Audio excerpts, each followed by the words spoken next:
Shalom, giving all honor, all praise, and all glory to Yahweh, Bahashem, Yahweh Shai, Bahashem, Arachak Wadash. Double honors to the elder apostles and bishops of the great millstone that rule well. And as always, peace, blessings, and salutations unto the full like tabernacle of David scattered abroad across the four winds of the earth. But evil men and seducers shall wax worse and worse, deceiving and being deceived. See, I already knew the angle that they was going to come with.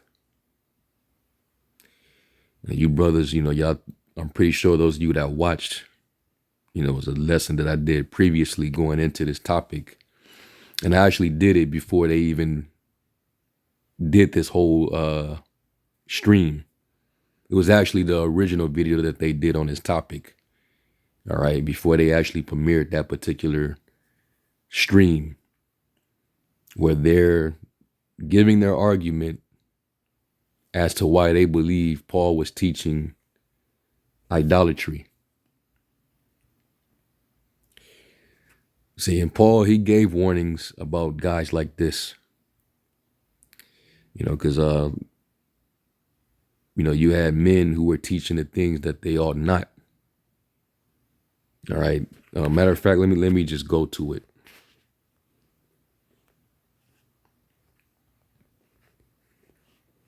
This is Titus 1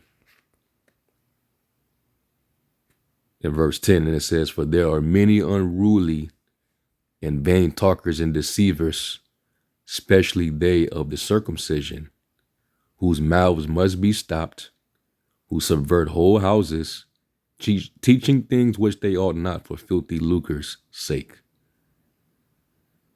So now, because, and I'm pretty sure that they pretty much carry the traditional teaching of what they learned from the Sakari, under that demon Alazar. We Alizé, where the chief priest, which he's now cripped out now. He was always gangbanger, but he's back now, a full-fledged Hoover Crip, part-time Israelite. But he began to teach that. And we know that he learned up under the elder apostles of Great Millstone. That was the first elders that he learned from, and he never learned that from them. They never taught this. All right. So, something had to have occurred, whether he was approached and he started to teach this, or Satan came to him and gave him this ideology, this ideology to begin to teach. And that became part of his theology. And now his underlings, who separated from him, are just carrying the tradition. But the warning was already given about individuals. You're going to have, grievous wolves that shall enter in among you, not sparing the flock. And they're going to speak perverse things to draw away disciples after themselves. And that's what you clearly see with all this hype and controversy, trying to speak and teach certain things that is going against the grain, because you're trying to be over technical. You're trying to be over analytical.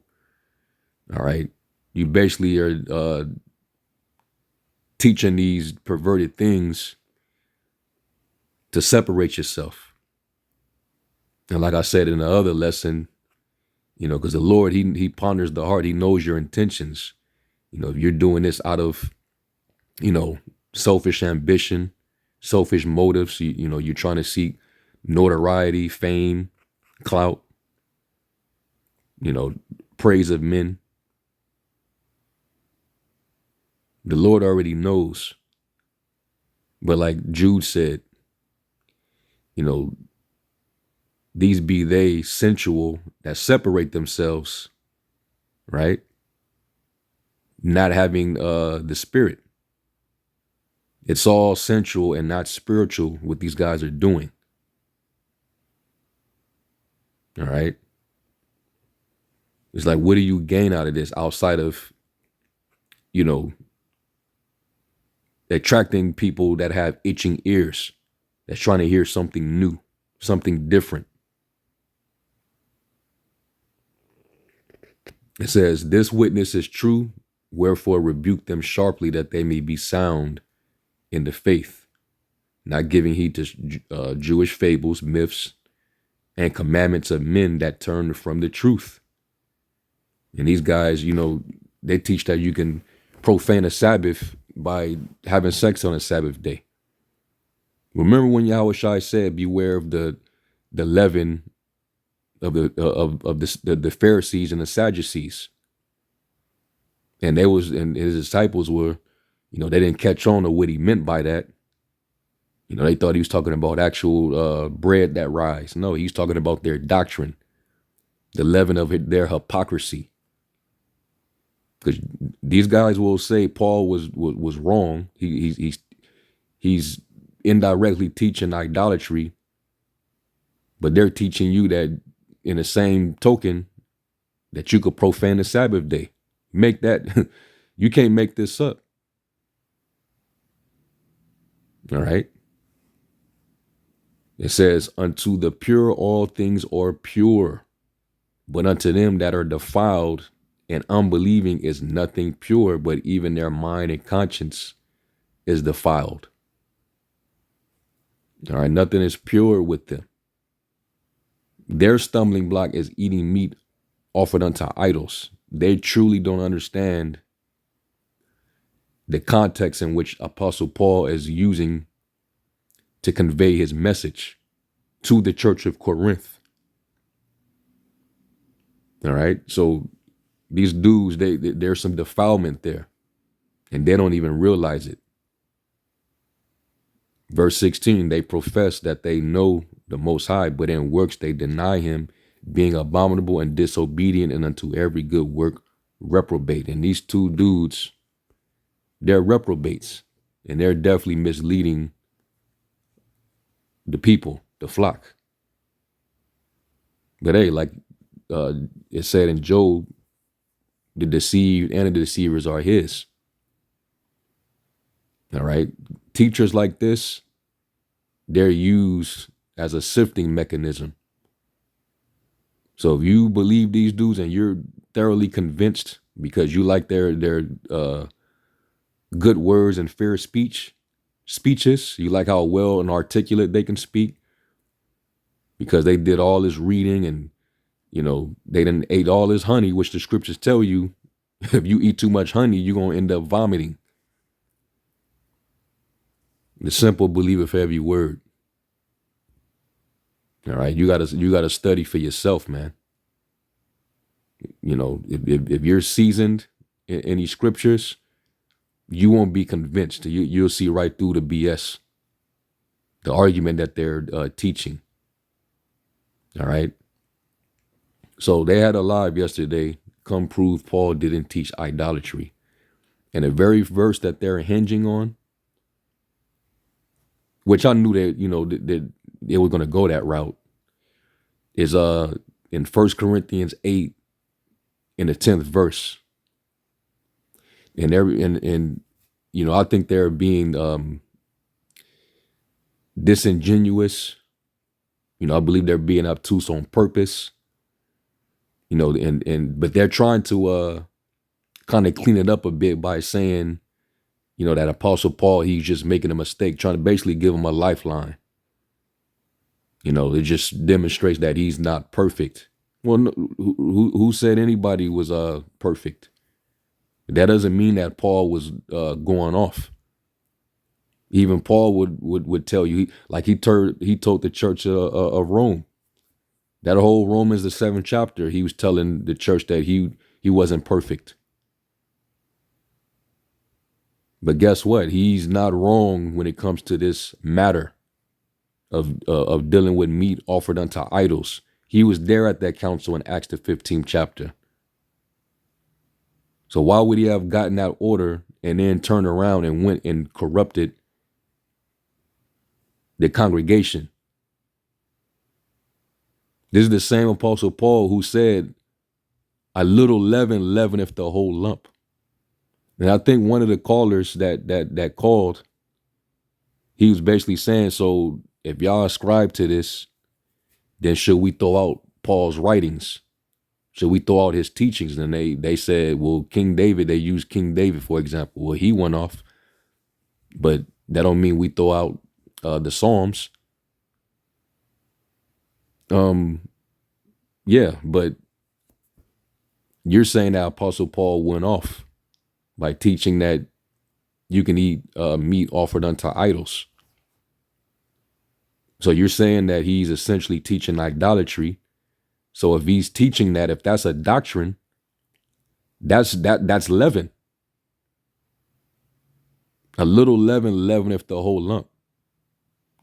One inclination or one false teaching, it can spill over and corrupt the rest of the body, which is why you purge it, you get rid of it.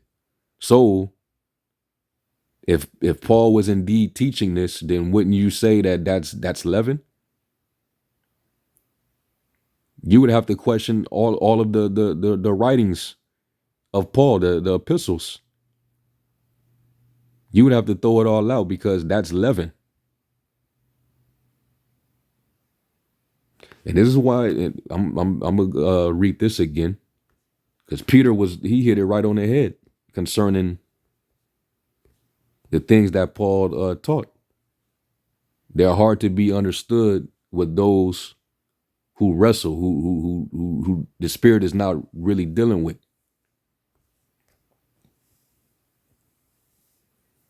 This is 2 Peter 3:15, and let me get it in the NLT.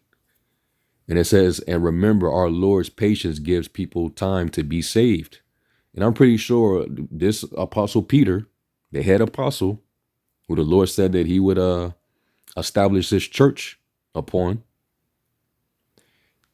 I'm pretty sure he knew everything that Paul taught. All right, I'm pretty sure he thoroughly analyzed and went over what Paul was teaching him and Barnabas. All right, and gave him the cosign. He gave him the stamp. And remember, our Lord's patience gives people time to be saved. This is what our beloved brother Paul also wrote to you with the wisdom the Most High gave him. Speaking of these things in all of his letters, some of his comments are hard to understand, and those who are ignorant and unstable have twisted his letters to mean something quite different. All right. And that's what you guys have managed to do.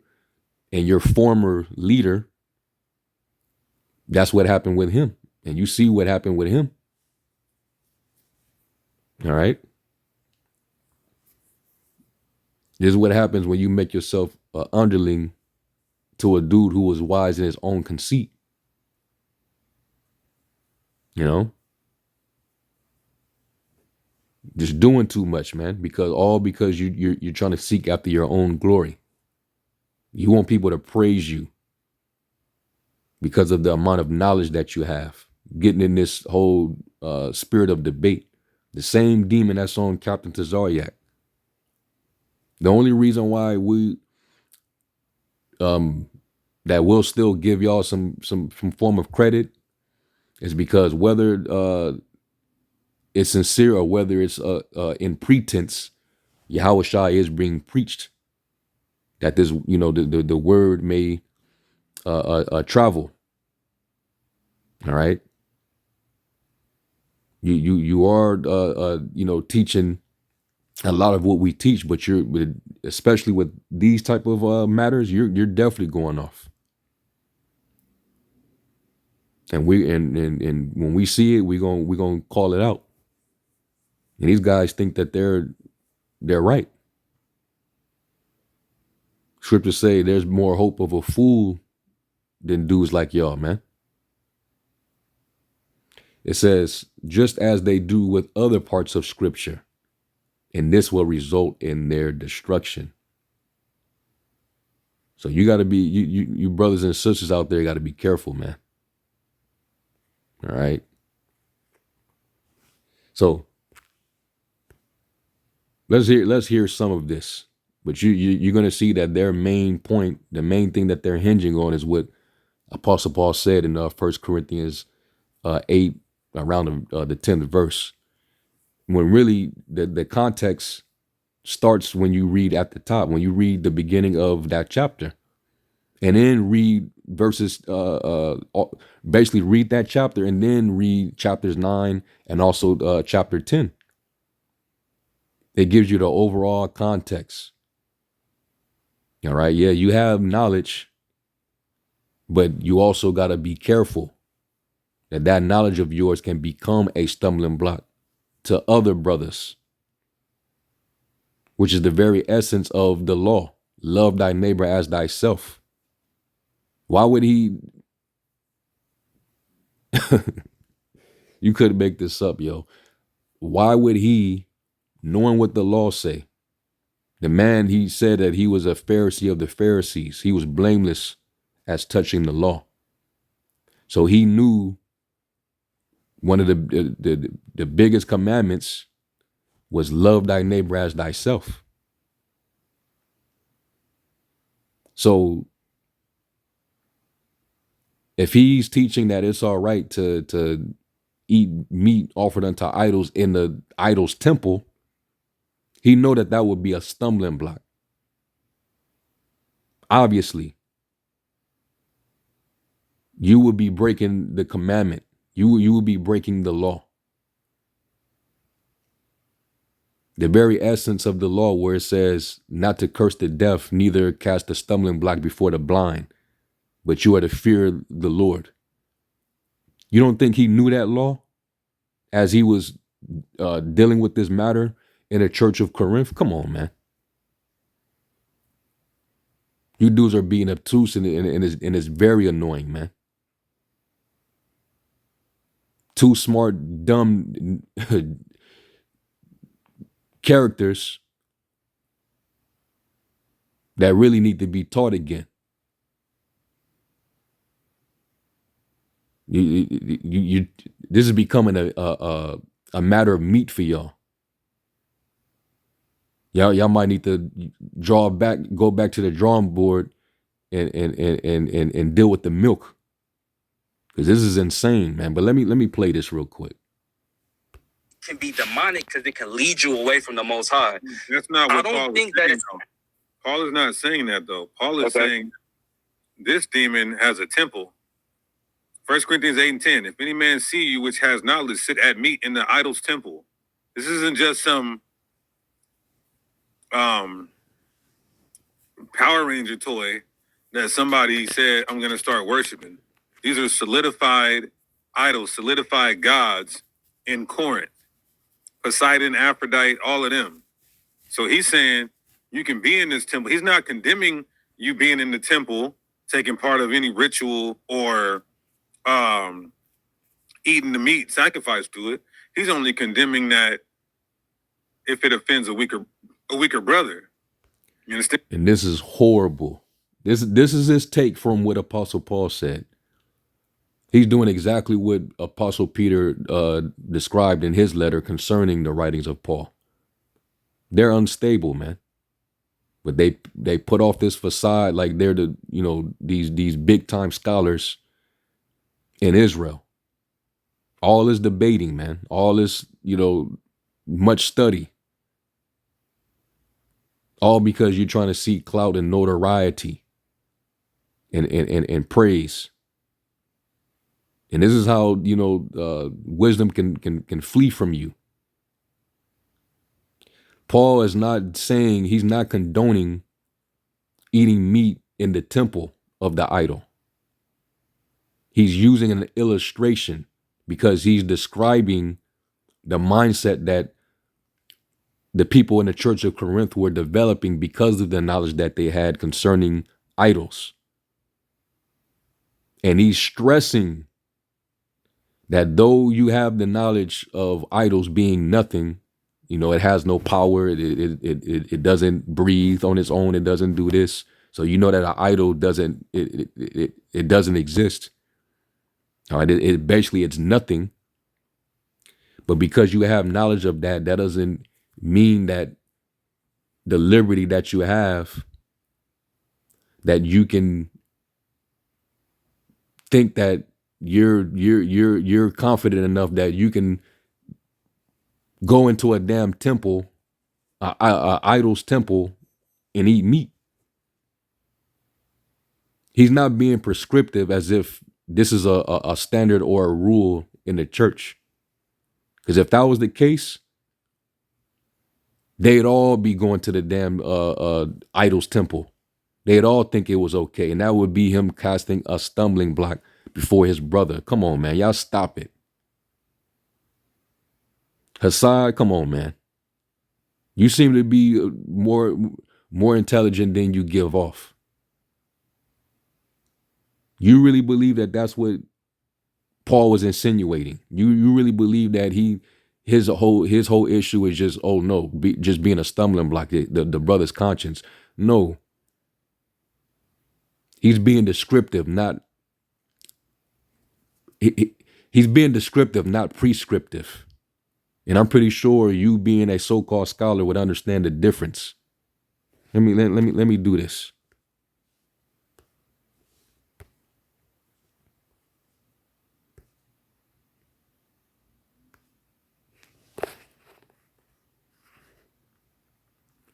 Prescriptive versus descriptive. Prescriptive refers to how things should be, establishing rules or standards for how something ought to be done, while descriptive refers to how things are, observing and explaining how something actually occurs. All right, and the example that you're using when he talks about those of them in the church that had knowledge of the idol, if you were to be seen eating in the temple of an idol, he's not saying that this is a standard, that it's all right if you eat in the temple's idol. He's using illustration to explain how their way of thinking is dangerous. 1 Corinthians, Shalaki, let me go to 1 Corinthians 8. 1 Corinthians 8, and I'm going to start at 1, just to give context. It says, now regarding your question about food that has been offered to idols, yes, we know that we all have knowledge. You see that? Yes, we know that we all have knowledge, right? Just like he also said in another part of the letter, all things may be lawful, but not all things are expedient. Not all things are profitable. Not all things are edifying. Even if you have a bit of liberty in Yahushai, because the liberty can become a stumbling block. He told the church of Galatia, you know, let not this liberty of ours be used as an occasion to the flesh to fulfill the lust thereof. You know, you got certain dudes who turn the grace of our Lord into lasciviousness, taking advantage of the church. You know, you got dudes like Pastor Dow taking other dudes' women. Just going crazy, man. So now, regarding your question about food that has been offered to idols, yes, we know that we all have knowledge about this issue. But while knowledge makes us feel important, it is love that strengthens the church. So that's the first thing he mentions. Yeah, we have knowledge of these things, but it's the love that strengthens the church.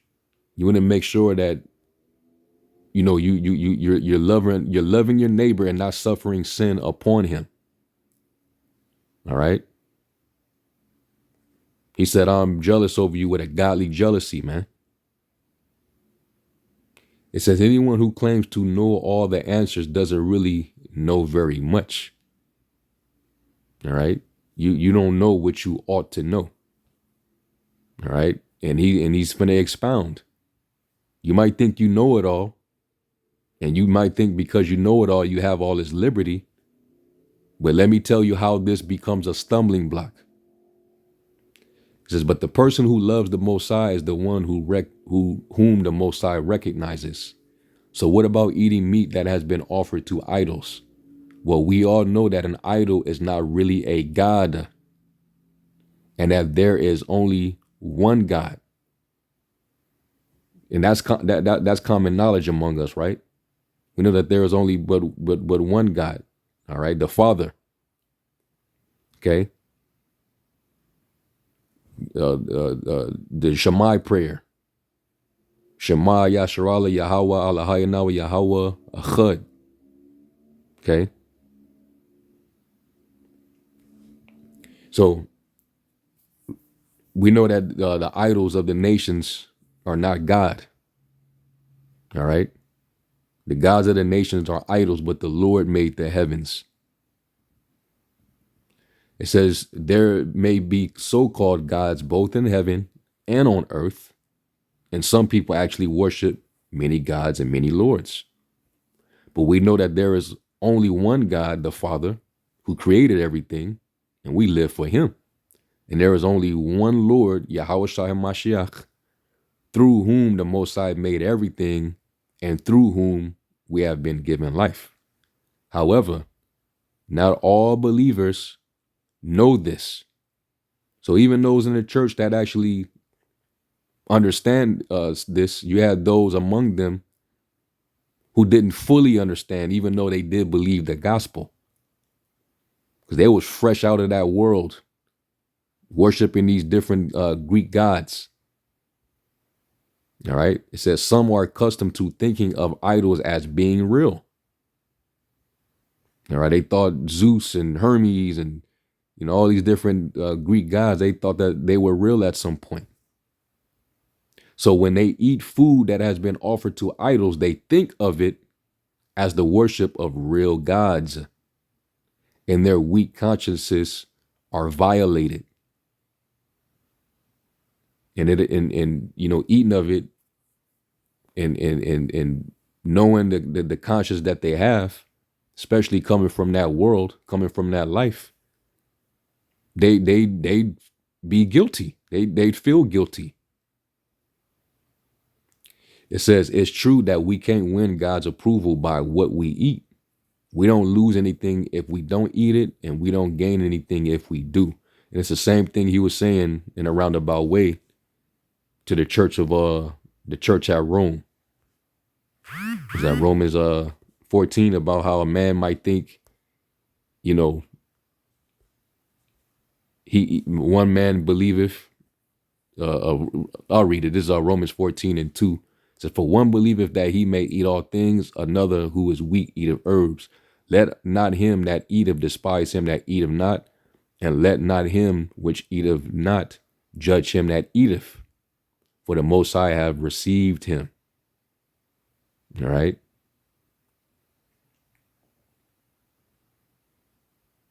So it doesn't make you any more pure or less pure if you don't eat. All right. It doesn't make you greater or less of a man of the Most High, whether you indulge or not. It's basically what he's saying. As long as he's received, you can't judge him. All right. And then what he said down here,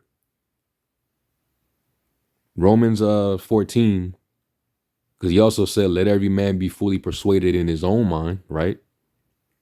Romans 14:13, it says, let us not therefore judge one another anymore, but judge this rather, that no man put a stumbling block or an occasion to fall in his brother's way. And that goes back to the law.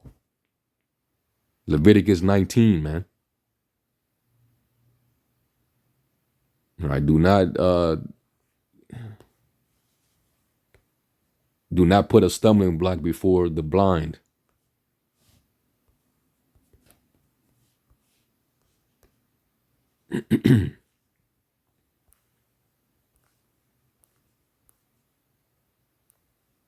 Leviticus 19 and 14.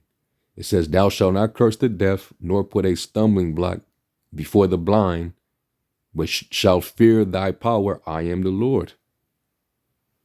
All right. And if you don't, if you follow this law, you're loving your neighbor. Leviticus 19 and 17, it says, thou shalt not hate thy brother in thine heart, but thou shalt in any wise rebuke thy neighbor, meaning correct him, and not suffer sin upon him.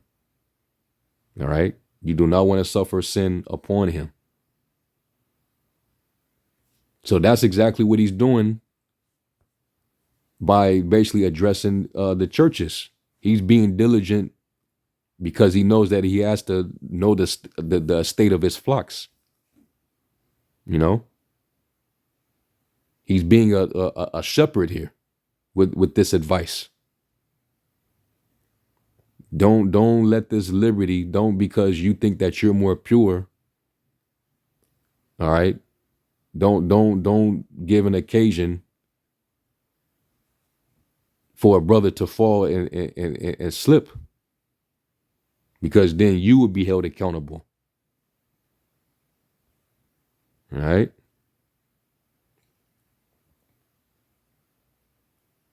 So, I mean, you could read this whole chapter.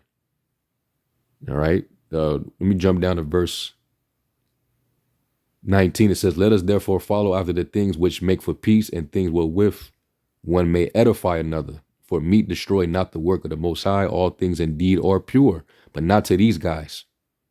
To the unbelieving, nothing is pure. It says, all things indeed are pure, but it is evil for that man who eateth with offense.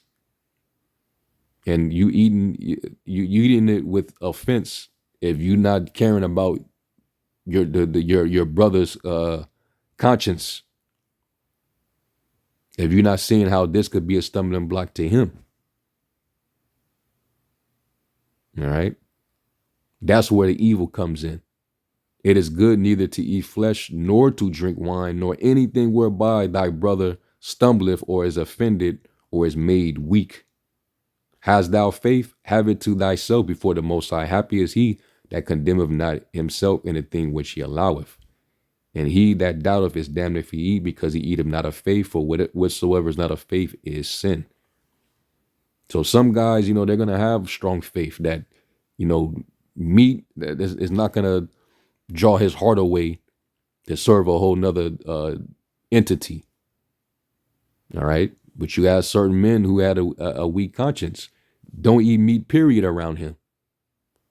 That's the message being conveyed. So let's go back. All right. And let's go to verse 9. All right. It says, but you must be careful so that your freedom does not cause others with a weaker conscience to stumble. For if others see you with your superior knowledge eating in the temple of an idol. Now, right here, this is where they say, so right here, he's basically condoning that you can eat in the actual temple of an idol. So you get to be partakers of the ritual. No, he's not telling them that this is, this is a standard. This is what I'm prescribing. No, he's being illustrative. That's all he's doing. He's using an illustration. You guys are saying that this is part of his doctrine. He's saying, let's say, with all this knowledge that you have and the faith that you have, that a weaker brother see you in an actual temple of an idol eating the meat. What you're doing is in violation. You know that the idol is nothing. You know that the meat is just meat. The Most High made everything of the earth, everything in it. He gave us the Levitical dietary law on what meats to abstain from and what meats that you can eat. But it could become unlawful when it becomes an offense to your neighbor. For if others see you with your superior knowledge eating in the temple of an idol, won't they be encouraged to violate their conscience by eating food that has been offered to an idol? So because of your superior knowledge, a weak believer for whom Yahushua died will be destroyed. Because he's going to go in there thinking, hey, so I guess it's cool to worship this idol then. Because I see you eating that meat, you're being partaker of the ritual.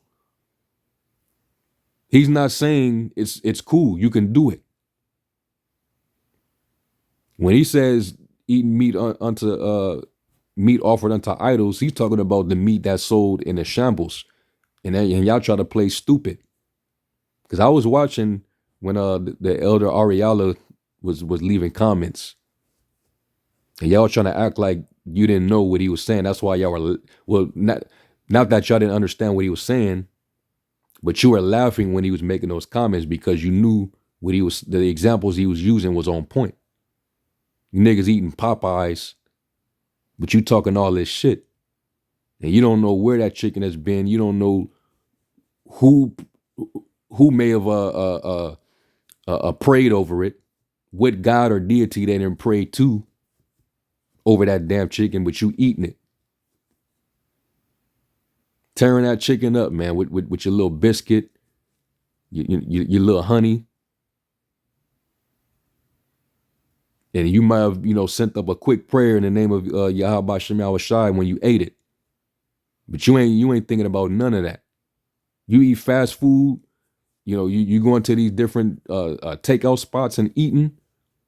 You don't know where that food's been. You don't know if that food's been prayed over and what name. And what are the chances of that food, that meat was being prayed over in the names of Yahweh and Yahushai? This is why Yahushai said, beware of the leaven of the hypocrisy of the Pharisees and Sadducees. Y'all coming in that same spirit. The whole message right here is don't let this superior knowledge that you have become a stumbling block because you have a certain liberty. All right. You've been freed from that mindset of, thinking that idols were something, but you got to think about the brothers that just converted. It wasn't too long ago that they were worshiping idols, thinking that they were real, that they really had power. So he's using an example, an illustration. Let's say you're eating in the temple of an idol. Not condoning actually having communion with demons. He literally said it 2 chapters over that you should not have fellowship with devils. And even y'all brought this out. So either y'all trying to confuse the people, or you're being disingenuous, or you're really this ignorant. I don't think y'all are that ignorant. First Corinthians. So you're gonna say that this is what he's implying in this verse, in this chapter, but then 2 chapters over, he says, 1 Corinthians 10:18, behold, Israel after the flesh are not they which eat of the sacrifices partakers of the altar? What say I then? That the idol is anything, or that which is offered and sacrificed to idols is anything? But I say that the things which the Gentiles sacrifice, the heathen, they sacrifice to devils. They commune with demons. You read it in NLT. It says, what am I trying to say? Verse 19. Am I saying that food offered to idols has some significance or that idols are real gods? No, not at all. I'm saying that these sacrifices are offered to demons, not to the Most High God. And I don't want you to participate with demons. You cannot drink from the cup of the Lord and from the cup of demons too. So he's drawing a sharp line right here in these verses. No, he would not condone you participating in the ritual, sitting in the temple, eating the meat, and being a participant. No. All right. If I come over to a family member's house and they prayed in the name of the JC word, right, over the food, but we know that this is a Christmas dinner. We know what Christmas deals with. It has nothing to do with the Messiah. But if you happen to come over there, and this was after they prayed over it, after, and there's food left over and you hungry, you come by and you say, hey, what's going on? And you go in there and you make you a plate and you just eat the food because it's just food to you. And you pray in the name of Yahweh Shem Yahweh Shai over it and you eat it. Are you participating in Christmas? Or are you taking this in as this is food? The Most High created everything in the earth. I'm going to give thanks to him in the name of his only begotten son, and I'm going to eat this food. You think the Lord's going to condemn you as an idolater? You think that plate of food just corrupted your mind? It just defiled you when you know who you worship and serve?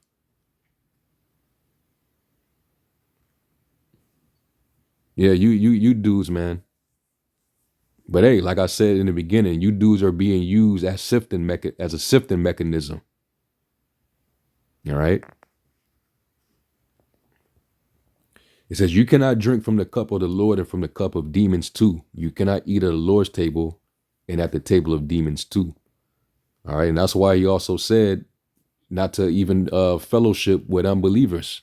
And he also said we're not to have a fellowship with the unfruitful works of darkness, but rather to reprove them. He said that to the church of Ephesus. All right. What fellowship do the Lord's temple with idols?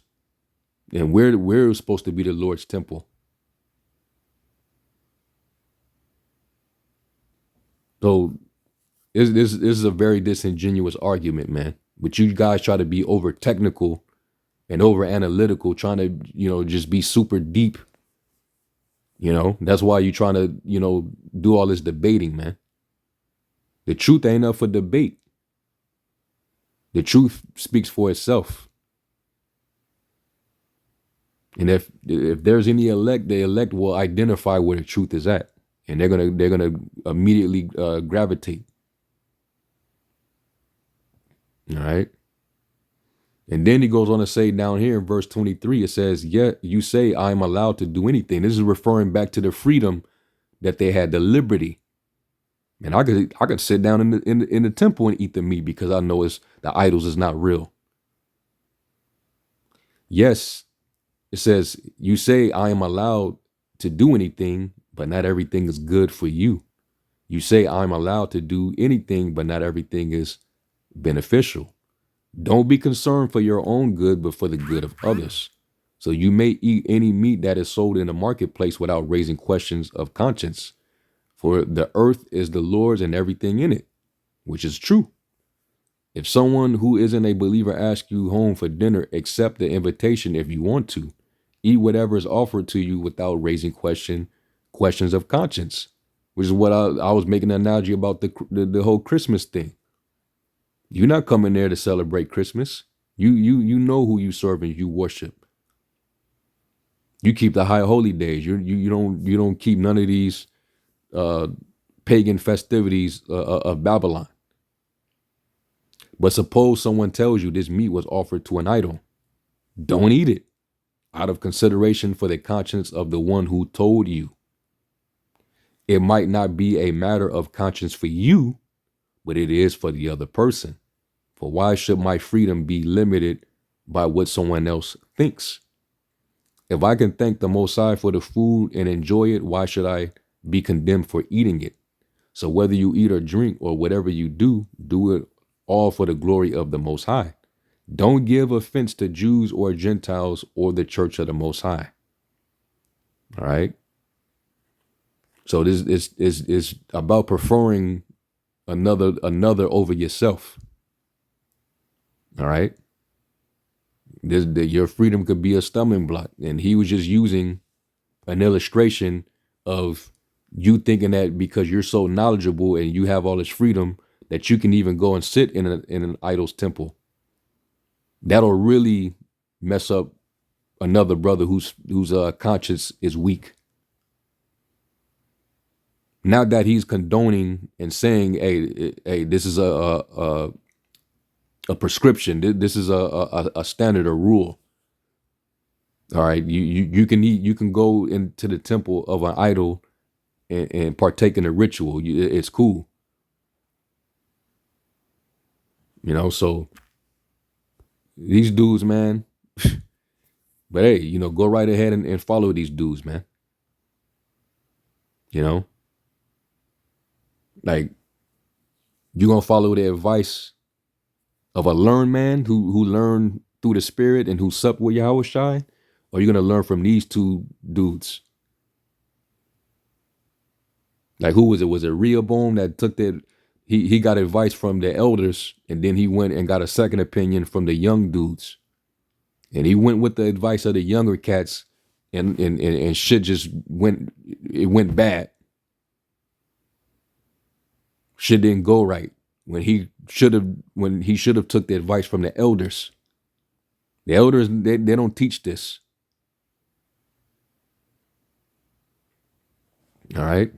And they're simply saying by arguing that he's teaching that basically he has leaven in his doctrine. Paul said it twice. He said it to the church of Galatia and to the church of Corinth. All right. Know you not that a little leaven leaveneth the whole lump? He said that. So wouldn't he know if something that he taught would be a stumbling block? What are we talking about here? He even said bad communication corrupt good manners.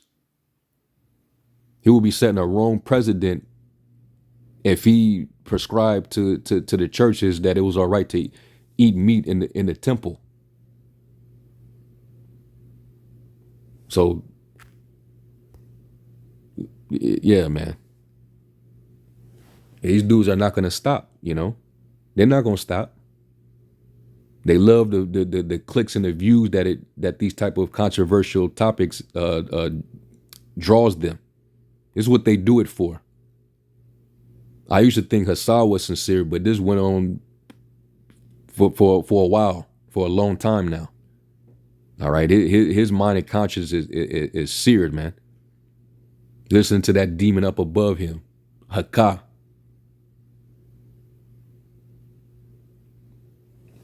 And the Lord gonna deal with y'all if you still slandering, because you know brothers peep those comments. You know, on that other video when you was commentating on the back and forth with the ISUPK novice. All right, we're not no PDFs, man, and the Lord's gonna judge you. Anyway, I'm gonna end off on that. I hope y'all were edified. I'm gonna give all honor, all praise, and glory to Yahweh Bashim Yahweh Shai. To the next lesson, I say, Shalom.